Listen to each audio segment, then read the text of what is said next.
Hey Tiger Rod, Lawrenceville, Master Mostilla here with our follow along. Now some of the things up here are the same as last week. Some of the things are different. First of all, block and score sparring. Now we've already talked about in point sparring, blocking is not an ideal thing because it requires them to commit. But we are going to go through some quick things this way of what your options are on quick block scoring if that becomes a situation where you're going to have to block. Now, past that still, slide effectively, top ways of scoring, and the 5 options that you have when they say go. Second part of legacy form this week, by the end of the week, needs to be learned. Should have had the first part learned last week. Let's get part number 2 this week. Full ho-om, you guys now know it, you've learned it. Make sure that we are improving it.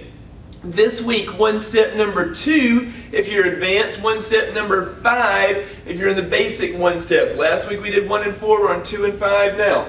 Then, 3 weeks until Street Week. I've got that listed, we're doing our countdown. Again, make sure you are planning ahead for Street Week, July 10th through the 15th. You need to tell siblings, you need parents, you need to consider this. If you are not taking, it's still a great week for self-defense. Friends, neighbors, this is a time to get an opportunity for a 1-week course, and I urge you, if you're a person who comes twice a week, 3 times a week, whatever, try to make all 5 days that week for Street Week. Lastly, open sparring. We're going to get into that. I want you to congratulate, I have it written down here, congratulate Titus as well as Mr. Redmond. They will be going and competing at World Tournament, and part of the things they're going to be doing is open sparring. So we're going to go through the concepts of open sparring versus the normal tournament point sparring this week. It's going to be a great week, and I will see you guys on the mat.